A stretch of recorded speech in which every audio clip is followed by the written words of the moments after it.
آج پھر میں آپ کی خدمت میں حاضر ہوں ایک انتہائی سنسنی خیز موضوع کے ساتھ۔ تھوڑی دیر کے لیے سوچئے کہ ایک ایسا شخص جو کھلے عام کہتا تھا کہ غزہ والوں کو مار دو، ان کے گھروں کو جلا دو، ان کے لیے اس دنیا میں کوئی جگہ نہیں ہے، لیکن قدرت نے ایسا جواب دیا کہ آج وہ خود اپنی بربادی کا ماتم کر رہا ہے۔ وہ جو دوسروں کے دکھ کو نظر انداز کرتا تھا، آج اپنی آنکھوں کے سامنے اپنے خوابوں کا محل جلتے دیکھ رہا ہے۔ یہ کہانی ہے جیمز ووڈز کی، ایک مشہور امریکی اداکار کی جو اسرائیل کی حمایت میں ہر حد پار کر گیا۔ اس کے بیان غزہ کے معصوم عوام کے لیے نفرت کی انتہا تھے، لیکن ایک دن ایسا آیا جب اس کا غرور خاک میں مل گیا۔ آج ہم دیکھیں گے کہ کیسے مکافات عمل نے ایک مغرور انسان کو اس کے کیے کا سبق دیا۔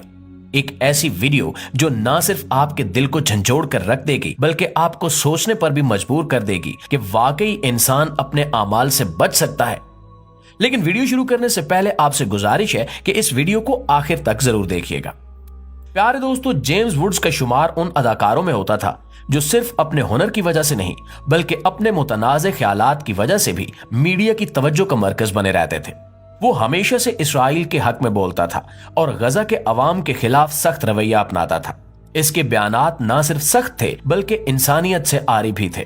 وہ اسرائیلی مظالم کو نظر انداز کرتا تھا اور انہیں جائز قرار دیتا تھا۔ میڈیا پر وہ کھلے عام کہتا تھا کہ غزہ کے لوگوں کو زندہ رہنے کا کوئی حق نہیں ہے، ان کے گھروں کو جلا دو، ان کی زندگی کو مٹی میں ملا دو۔ یہ الفاظ اس کی نفرت کی شدت اور اس کے دل میں انسانیت کے لیے ختم ہوتی ہمدردی کو ظاہر کرتے تھے۔ جیمز ووڈز صرف الفاظ کی حد تک محدود نہیں تھا، وہ اپنے خیالات کو ایک مہم کی شکل دیتا تھا۔ اسرائیلی حکومت کے ہر اقدام کو درست ثابت کرتا تھا اور ہر ظلم کو نیک عمل کہتا تھا۔ غزہ کے عوام کے گھروں پر گرنے والے بم، ملبے میں دبے معصوم بچوں کی چیخیں اور خاندانوں کے ٹوٹنے کی کہانیاں اس کے لیے کوئی معنی نہیں رکھتی تھیں۔ اس کے نزدیک اسرائیل کے لیے حمایت کا مطلب یہ تھا کہ ہر اس اقدام کو درست مانا جائے جو اسرائیل کو طاقتور اور محفوظ بنا سکے، چاہے اس کے لیے غزہ کے عوام کو مٹا دینا کیوں نہ پڑے۔ یہ بیانات غزہ کے لوگوں کے لیے ایک اور زخم کی مانند تھے۔ وہ پہلے ہی جنگ کے عذاب میں مبتلا تھے اور ایسے بیانات ان کے دکھ کو مزید بڑھا دیتے تھے۔ ایک طرف وہ اپنے پیاروں کی لاشیں اٹھا رہے تھے اور دوسری طرف دنیا کے دوسرے حصے سے آنے والے ایسے الفاظ ان کے درد کو دوہرا کر دیتے تھے۔ لیکن وہ نہیں جانتا تھا کہ یہی غرور، یہی تکبر اور دوسروں کے درد کو نظر انداز کرنے کی یہ عادت ہی وہ عوامل تھے جو اس کے زوال کا پیش خیمہ بننے والے تھے۔ یہ وہ دن تھا جب قدرت کی طرف سے اسے پہلی سزا ملی۔ امریکہ کی ریاست کیلیفورنیا میں ایک شدید جنگلاتی آگ بھڑک اٹھی جس نے گھنٹوں کے اندر کئی علاقوں کو اپنی لپیٹ میں لے لیا۔ آگ اتنی شدید تھی کہ نہ صرف جنگلات بلکہ وہاں موجود رہائشی علاقوں کو بھی نگل گئی۔ ہزاروں لوگ بے گھر ہو گئے اور درجنوں قیمتی جائیدادیں راکھ کا ڈھیر بن گئیں۔ اس آگ نے کیلیفورنیا کے سب سے مہنگے اور پرسکون علاقے میلیبو کو خاص طور پر نشانہ بنایا۔ میلیبو جو اپنی خوبصورت وادیوں اور قیمتی جائیدادوں کے لیے مشہور تھا، اب دھوئیں اور آگ کے شعلوں سے بھر چکا ہے۔ وہی میلیبو جہاں جیمز ووڈز کے دو شاندار گھر واقع تھے۔ یہ گھر جیمز کے غرور کی علامت تھے۔ ایک گھر جس کی قیمت لاکھوں ڈالر تھی، سمندر کے قریب واقع تھا اور ہر سہولت سے آراستہ تھا۔ دوسرا گھر جو پہاڑی علاقے میں تھا، قدرتی حسن کے بیچوں بیچ ایک شاہکار تھا۔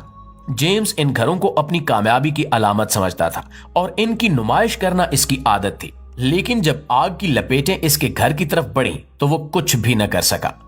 آگ نے دونوں گھروں کو ایسے اپنی لپیٹ میں لیا جیسے وہ قدرت کی طرف سے ایک سزا ہو۔ وہ قیمتی فرنیچر، نایاب کتابیں، یادگار اشیاء، سب کچھ راکھ میں تبدیل ہو گیا۔ جیمز کے پاس نہ تو اتنا وقت تھا کہ وہ اپنی یادگار چیزیں بچا سکے اور نہ ہی اتنی ہمت کہ وہ آگ کے شعلوں کا سامنا کر سکے۔ وہ بس دور کھڑا دیکھتا رہا، بے بسی کی تصویر بنا رہا۔ آگ کی شدت ایسی تھی کہ کئی میل دور سے بھی اس کے شعلے نظر آ رہے تھے۔ دھوئیں کے گہرے بادلوں نے آسمان کو ڈھانپ لیا تھا اور وہ خوبصورت وادیاں جو کبھی سکون کا گہوارہ تھیں، اب خوف اور تباہی کی علامت بن چکی تھیں۔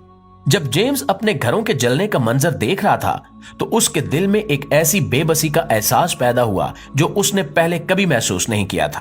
وہ شخص جو دوسروں کے گھروں کے جلنے کی وکالت کرتا تھا، آج خود اپنے گھر جلتے دیکھ رہا تھا۔ پیارے دوستو، یہ صرف ایک حادثہ نہیں تھا، یہ قدرت کا ایک واضح پیغام تھا۔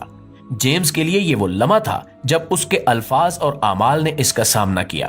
وہ شخص جو کھلے عام کہتا تھا کہ غزہ کے لوگوں کے گھروں کو جلا دو، آج خود بے گھر ہو چکا تھا۔